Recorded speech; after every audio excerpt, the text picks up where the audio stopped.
তো হাসনাদের ফোনে মেসেজ দেওয়া হলো যে হয় আপনারা আমাদের রেসপন্স করবেন, বাসার নিচে নেমে আসবেন, না হলে আমরা বাসার উপরে যাব।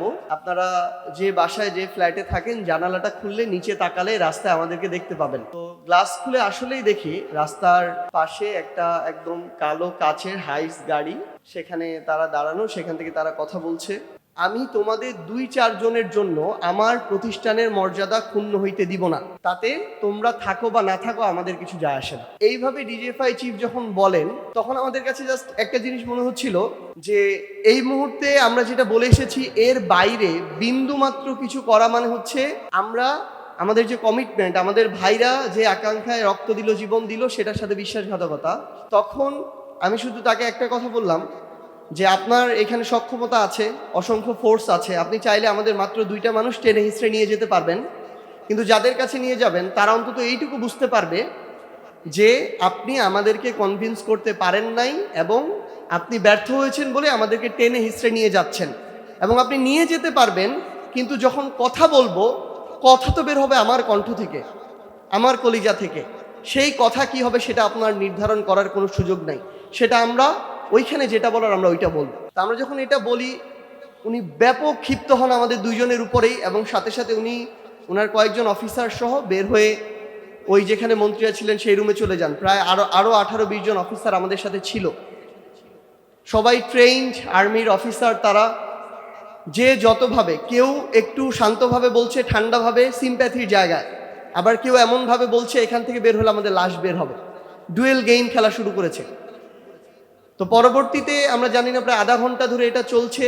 ডিজিএফআই চিফ তার কয়েকজন অফিসার সহ কী কথা বললেন মন্ত্রীদের সাথে, আবার সেই মন্ত্রীরা বের হয়ে চলে গেল এবং সেই চিফ এসে আমাদেরকে সাথে সাথে মানে আরও ব্যাপক ক্ষিপ্তভাবে তিনি অর্ডার করলেন তার অধস্তন অফিসারদেরকে যে এদের 2টাকে সেফ হাউসে নিয়ে যাও, এবং সেখান থেকে আবারও আমাদেরকে চোখ বেঁধে ওই গাড়িতে তুলে আবার সেফ হাউসে নিয়ে যাওয়া হয়। হাসনাত যেটার কথা বলেছিল, এটা যেখান থেকে যেখানে নিয়ে গিয়েছে, এখন তো আমরা অবস্থান দুইটাই জানি, দূরত্ব তখনকার রাত 10টা-11টার দিকে সর্বোচ্চ 2-3 মিনিটের, পদ্মা থেকে মৎস্য ভবনের একটু আগে পর্যন্ত, কিন্তু আমাদেরকে প্রায় 1 ঘন্টা ঘুরিয়ে ওই জায়গায় নিয়ে যাওয়া হয়। তো ওইখানে আমাদেরকে যখন রাত 10টা-11টা এরকম টাইমে নিয়ে যায়, সেখান থেকে শুরু করে তারপরের দিন রাত 8টা-9টা-10টা অ্যারাউন্ড, আমরা তো টাইম দেখতে পাচ্ছিলাম না, কারণ ওইখানে যে ছোট্ট রুমটাতে রাখা হচ্ছে কোনো কিছু নাই, নাথিং। তো আমরা বুঝতেও পারছি না বাইরে দিন না রাত। তো সেই জায়গায় এই পুরো টাইম আমাদেরকে না ঘুমাতে দিয়ে এক একজনকে এক এক রুমে নিয়ে যেভাবে পেরেছে তারা মানে তাদের জায়গা মতো টর্চার করেছে। এবং মানে এই টর্চারের ধরনটা ভিন্ন। আমরা টর্চার বলতে নর্মালি শারীরিক যে টর্চার বুঝি, শারীরিক টর্চার তো একটা স্বাভাবিক একটা প্রসেস, কিন্তু এরকম অসংখ্য তাদের কাছে প্রসেস আছে যেটা দিয়ে তারা আপনাকে যে কোনো মূল্যে কাবু করতে চায়। এবং আমাদের 2জনকে প্রায় 20 ঘন্টার মতো এক একজন এক একভাবে জেরা করে, অফিসার পরিবর্তন হয়, কখনো তারা পরিচয় দেয় এসে, কেউ কর্নেল র্যাঙ্কের এবং যিনি ডেড কমান্ডার ছিলেন ব্রিগেডিয়ার জেনারেল র্যাঙ্কের। এইভাবে পুরো সময় জেরা করে, আমি একটু শর্ট করছি কারণ এই একটা ঘটনা বলতে গেলেই হয়তো আমার ঘন্টাখানেক সময় লাগবে। এরকম আমরা জানি, আমরা যারা ছিলাম পথে মাঠে ঘাটে, আমাদের সবারই ঘন্টার পর ঘন্টা বলার মতো আমাদের এরকম ঘটনাগুলো রয়েছে। তো এর পরের দিন তখন আমাদেরকে এই পুরো সময় জুড়ে যখন কোনোভাবেই তারা কনভিন্স করতে পারে না, তখন আবার আমাদের আরেকজন সমন্বয়ক হাসিবের লোকেশন তারা ট্রেস করে হাসনাতকে নিয়ে যায়, সেখানে নিয়ে গিয়ে চাংখারপুল থেকে তাকে আবার তুলে নিয়ে আসে। তখন আমাদের সংখ্যাটা 3 হয়। প্রত্যেকের সাথে এই খেলা হচ্ছে। হাসনাত তো রাজি হয়ে গিয়েছে, তুমি না হলে ও বেঁচে যাবে, আন্দোলন শেষ হয়ে যাবে, কিন্তু তোমার লাশ তোমার পরিবার খুঁজে পাবে না। আবার আমাকে সেম কথা বলে, যেটা আমরা পরে যখন কথা বলেছি। আবার ধরেন ছোট্ট একটা ওয়াশরুমের মতো জায়গা, যেখানে নিয়ে তারা দড়ি ঝুলিয়ে রেখেছে একটা রডের মধ্যে। তো বলে যে ওরা তো চলে যাচ্ছে, ডিজিএফআই চিফ আসছে, তোমার জন্য সম্ভবত এই দড়িটাই সর্বশেষ পরিণতি, তো একটু নিজের বাবা মার কথা চিন্তা করে নাও, কথা বলার তো সুযোগ নেই। তো আসলে আমি এখান থেকে এই সিচুয়েশনটা যেভাবে সহজে বলছি বা আপনারা যেভাবে এটা শুনছেন, ওইখানকার সিচুয়েশনটা এমন ছিল না আসলে, এবং ওই পরিস্থিতিতে এটা কল্পনা করা অন্যরকম বিষয় ছিল। তো এর মধ্য দিয়ে সর্বশেষ আমরা এখন যতটুকু মনে করতে পারি যে সম্ভবত এশার আজানের পর আমাদেরকে আবার ডিজিএফআই চিফ স্বয়ং আবার ওইখানে আসে। বাইরে থেকে দেখে মনে হবে, আমরা যখন পরে গিয়েছিলাম, ওইটা একটা মানে এমন একটা রুম যেটা হচ্ছে, বা এমন একটা ছোট্ট বাসা যেটা পরিত্যক্ত আরও 20 বছর আগে, কিন্তু ভিতরে তাদের মেকানিজম করার জন্য, নির্যাতন করার জন্য, অত্যাচার করার জন্য যা দরকার সব কিছু আছে। তো সর্বশেষ ডিজিএফআই চিফ আবার আসলো। উনি যখন আসে 3-4-5টা গাড়ি আসে, একটা বহর আসে 20-30 জনের, এবং যেটা করা হলো যে ওইখানেও সর্বশেষ থ্রেট এবং সর্বশেষ কথা, আমাদেরকে তো কোনোভাবে রাজি করাতে পারবে না, আমরা ডিটারমাইন্ড। আমরা যখন একটু কথা বলার আমাদেরকে সুযোগ দেয় যে আমরা মরে যাব, কিন্তু আমরা আমাদের জায়গা থেকে ওই জায়গায় যেতে পারবো না, আমাদের ইতিমধ্যে 50-60 জন ভাইকে মেরে ফেলেছে। তো সর্বশেষ ডিজিএফআই চিফ এটা বলল যে এবার তোমাদের টেনে হোক হিস্ট্রি হোক আমরা নিয়ে যাব, যা বলার বলবা, কিন্তু আমরা নিয়ে যাব। এবং তারপরের দিন অনেকে বলে যে আমাদেরকে প্রথম দিনই মন্ত্রীদের কাছে নিয়ে গিয়েছিল, এরকম না, এর আগে প্রায় 30 ঘন্টা চলে গিয়েছিল নির্যাতনের, অত্যাচারের। এবং পরের দিন আমাদেরকে যখন ওইখানে নিয়ে যায়, আমরা দেখলাম যে আমাদেরকে আমরা যাওয়ার আগেই মন্ত্রীদের 3 জনকে এক রুমে নিয়ে বসিয়েছে। পরবর্তীতে আমাদেরকে তাদের সামনে দাঁড় করায়, আমাদেরকে বসানোর জন্য জায়গা দেয়। তো আমরা যখন বলেছি যে রক্তমারিয়া সংলাপ নয়, আমরা এখানে বসার কোনো সুযোগ নাই, তারা আমাদেরকে একটা জিনিস বলেছিল, আমাদের যে দাবিগুলো প্রথমে 8 দফা পরে 9 দফা, সেগুলো বলার আমাদের সুযোগ করে দিবে। তো আমরা একটা কাগজে লিখে সেটা তাদেরকে দিয়ে সামনে চলে আসি, সেখানে মিডিয়া দাঁড়ানো ছিল। তো আমরা ওই দিন কীভাবে ডিজিএফআই দিয়ে শেখ হাসিনা পুরো তার সব কিছুকে নিয়ন্ত্রণ করতো, মিডিয়াকে, ওইটা আমরা দেখেছিলাম। আমাদেরকে তারা বলছে এইভাবে বলো যে আমরা কর্মসূচি প্রত্যাহার করলাম। আমরা আমাদের দফাগুলো ঘোষণা করার পরে শুরুতেও বলি রক্তমারিয়া সংলাপ নয়, শেষে বলি আমাদের কর্মসূচি চলমান থাকবে। তারা শুরুর অংশটাও কেটে দেয়, শেষের অংশটাও কেটে দেয়। প্রথমে মিডিয়ার 10টা ক্যামেরা দাঁড়ানো, তার পিছনে ডিজিএফআই এর প্রায় 20 জন অফিসার দাঁড়ানো। প্রথম বক্তব্য তাদের পছন্দ হয় নাই। দ্বিতীয়বার তারা আবার বলছে এই বক্তব্যটার প্রথম জিনিসটা বাদ দিতে হবে, যে রক্তমারিয়া সংলাপ নয় তোমরা যেটা বলছো। শেষ কথাটা বাদ দিতে হবে, যে কর্মসূচি যে প্রত্যাহার করলাম এটা বাদ দিতে হবে, শুধু কর্মসূচি ঘোষণা করবা। আবার আমাদেরকে দিল, আবার আমরা সেম জিনিসটা বললাম। তখন একজন এসে, মানে আমার হাতটা ওনার এখানে, মানে কোমরের পিছনে রাইফেল আছে, মানে ছোট যেগুলো পিস্তল, 2 পাশে 2টা, আমার হাতটা ওনার কোমরে দিয়ে বলল যে সাহস বেশি হয়ে গেছে না, এই 2টার তো 2টা গুলিও তোমাদের লাগবে না, তো সাহস একটু কমাও, নাহলে তোমরা তোমাদের পরিবার কেউই থাকতে পারবা না। আর এই যে আগে 1 লাইন বললা পরে 1 লাইন বললা, তোমরা কি মনে করো যে তোমরা বলছো তার মানে এটা চলে যাবে? দেখো কালকে এটা কিভাবে যায়। এবং এটাই হয়েছে। পরবর্তীতে তারা যখন প্রচার করেছে, তাদেরকে হয় বাধ্য করা হয়েছে বা নিজের ইচ্ছা করেছে, আমরা জানি না। তারা প্রথম লাইনটাও প্রথমে প্রচার করে নাই, শেষ লাইনটাও করে নাই। কিন্তু ওইখানেও বাংলাদেশপন্থী কিছু মানুষ ছিল যারা নিপীড়নের বিরুদ্ধে ছিল।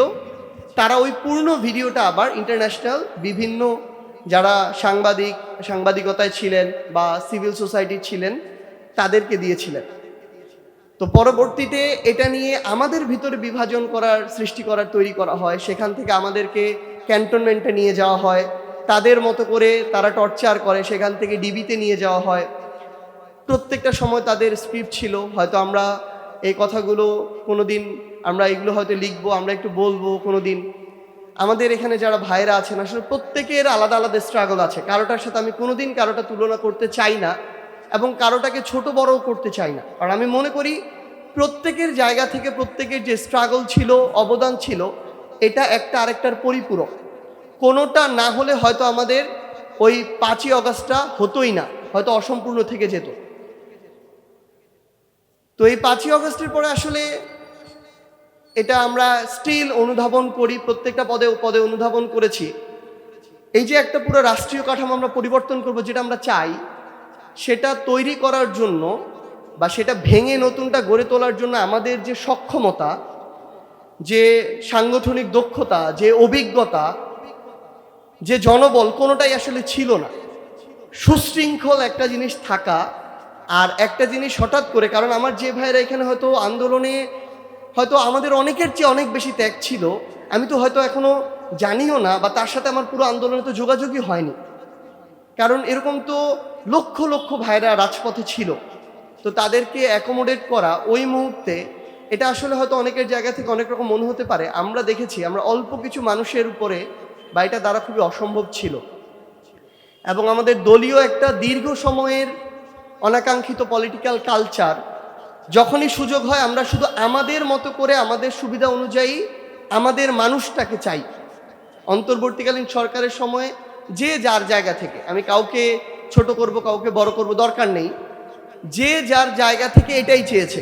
আমরা যে যত কথাই বলি না কেন, যত বড় যার সক্ষমতা ছিল সে তত বড় ভাগটা নিতে চেয়েছে। এটাই হয়েছে আসলে, যার ফলশ্রুতিতে আমরা আমাদের যে কাঙ্ক্ষিত ফলাফল সেটাকে ক্ষতিগ্রস্ত করেছি। কিন্তু আমি এটা মনে করি না যে আমাদের যেটা প্রত্যাশা ছিল তার কিছুই হয়নি, প্রত্যাশা অনুযায়ী হয়নি। কিন্তু এই যে কিছুদিন আগে আমি একটা ভিডিও দেখছিলাম, হাদি ভাই উনি একটা কথা বলেছিল যে আমাদের হয়তো লড়াইটাই এমন 10টা ধাপের 10টা অধ্যায়ের, যার মধ্যে একটা অধ্যায় ছিল এই জুলাই। হয়তো আমরা কাঙ্ক্ষিত যে বাংলাদেশটাকে দেখতে চাই, এটার জন্য বিভিন্ন ধাপে আরো 9টা অধ্যায় আমাদের পার হতে হবে। হয়তো অন্তর্বর্তীকালীন সরকারের সময়টা একটা অধ্যায় ছিল, হয়তো এই নির্বাচিত সরকারের 5 বছর যখন তারা তুলনামূলক মোর এম্পাওয়ার্ড স্থিতিশীল অবস্থা, এটা আরেকটা অধ্যায়। কিন্তু আমি মনে করি এই পরিবর্তনটা সম্ভব হবে যদি এখনো আমাদের ভয়েসটা যে কোনো অন্যায়ের বেইনসাফির পক্ষে হয়। আমার একটা রাজনৈতিক দল, আমার একটা সমস্যা ভুল, সেটাকে কেউ সমালোচনা করলো, সেটা নিয়ে কেউ কথা বললো, আমার ক্ষমতা আছে, আমি সেটা কণ্ঠরোধ করলাম, বাধা দিলাম, ক্ষমতার অপব্যবহার করলাম, সেটা যদি আমিও হই, এই জিনিসটা হতে দেয়া যাবে না। এবং আমরা এটা প্রত্যাশা করছি যে যেটা হয়ে উঠেছিল, ধরেন এই অভ্যুত্থানের আগে এই ক্যাম্পাসে শুধু একটা ক্ষমতাসীন ছাত্র সংগঠনই প্রোগ্রাম করতে পারতো, ছাত্রলীগ, আর কেউ পারতো না। ইভেন তারপরে সবচেয়ে বড় রাজনৈতিক ছাত্র সংগঠন ছিল ছাত্রদল বা অন্যান্য আমরা যারা ছাত্র সংগঠন ছিল, কাউকে ওইভাবে করতে দেয়া হতো না, হামলা করা হতো বা ঢুকতেই দেওয়া হতো না ক্যাম্পাসে। কিন্তু এখন এই যে একটা পরিবেশ, যে ফ্যাসিবাদের সাথে যারা ছিল তারা ব্যতীত সবাই পারছে, এই পরিবেশটাতে যেদিন বিঘ্ন ঘটবে আমাদের ওই দিনই আবার ভয়েস রেইজ করতে হবে যে এটা হতে দেয়া যাবে না। আবার একইভাবে আমরা মাঝে মাঝে আমাদের চোখে পড়ে এই ক্যাম্পাসের আশেপাশে অনেক সেই ফ্যাসিবাদী সময়ের যারা আমাদের 15 তারিখে ভাই বোনদেরকে পিটিয়েছে, গুলি করতে সহায়তা করেছে, যারা পুলিশের সাথে অবৈধ অস্ত্র নিয়ে গুলি পর্যন্ত করেছে, তারা এখনো অনেকে অনেকভাবে ঘুরে বেড়ায়, জামিন পায়। আমরা শুনছি আমাদের গতকালকে মাননীয় প্রধানমন্ত্রীর উপদেষ্টা ডাক্তার জাহেদ বললেন যে আওয়ামী লীগ স্থানীয় নির্বাচনে অংশগ্রহণ করতে পারবেন। তিনি যদি এই শব্দটা বলতেন, যারা নিরপরাধ কর্মী, সমর্থক, ভোটার, শুভাকাঙ্ক্ষী তারা পারবেন, সেটাও কিছুটা মানানসই হতো। কিন্তু যখন শব্দটা ডিরেক্ট আওয়ামী লীগ হয়, আশেপাশে অন্য কিছু থাকে না, আমরা তাদের উদ্দেশ্যটাকে সন্দেহের চোখে দেখি। আমরা মনে করি যে ক্ষমতাসীন একটা, এতদিন বলছিল নির্বাচন করলেই সব ঠিক হয়ে যাবে, বিজনেস, পলিটিক্স, স্থিতিশীলতা, আইন শৃঙ্খলা সব কিছু, যেটা অন্তর্বর্তীকালীন সরকার পারে নাই, পারতে দেওয়া হয় নাই, আরও অনেক কিছু ছিল। কিন্তু এখন তো আমরা ওই চেষ্টাটা তাদের জায়গা থেকে দেখতে চাই। কিন্তু যখন আমরা দেখি গণভোটকে অবৈধ বলা হয়, জুলাই সনদের সবচেয়ে গুরুত্বপূর্ণ সংস্কারগুলোকে বাতিল করা হয়, আমরা যখন দেখি দলীয়করণ থেকে শুরু করে স্বজনপ্রীতি সব কিছুর দৃষ্টান্ত পূর্বের মতো, আমরা ওই বিষয়গুলো নিয়ে আবারও কথা বলতে চাই। তারপরও আমাদের এই যৌক্তিক সমালোচনা থাকুক, কথা থাকুক, কিন্তু দিন শেষে আমরা যেন ওই একটা প্রশ্ন ঐক্যবদ্ধ থাকি, যারা একটা গণহত্যার নির্দেশদাতা, খুনি, পিলখানা হত্যাকাণ্ড থেকে শুরু করে শাপলা হত্যাকাণ্ড, মোদি বিরোধী আন্দোলন কিংবা এই জুলাই অভ্যুত্থানে যারা হাজারের অধিক খুন, গুম, বিচার বহির্ভূত হত্যাকাণ্ডের নির্দেশদাতা, তাদের বিষয়ে যেন আমরা ঐক্যবদ্ধ থাকি। নিজেদের বিরুদ্ধে আমরা যেন এতটা মুখর না হয়ে যাই যে আমরা আমাদেরকে নিয়েই ব্যস্ত, আরেকদিকে তারা তাদের মতো যা করার করে ফেলছে। আমরা আশা করছি আমরা আমাদের সীমাবদ্ধতাগুলো যেভাবে স্বীকার করছি, সেগুলো থেকে সংশোধন করে আমরা একসাথে কাজ করে যাব। আমরা আমাদের ভুলগুলো শুধরে নিয়ে আমাদের ঐক্যবদ্ধ হওয়ার আসলে কোনো বিকল্প নেই। আমরা বিশ্বাস করি আগামীর বাংলাদেশ আমরা ঐক্যবদ্ধভাবে গড়ে তুলব। আপনারা ভালো থাকবেন, দোয়া করবেন। আসসালামু আলাইকুম।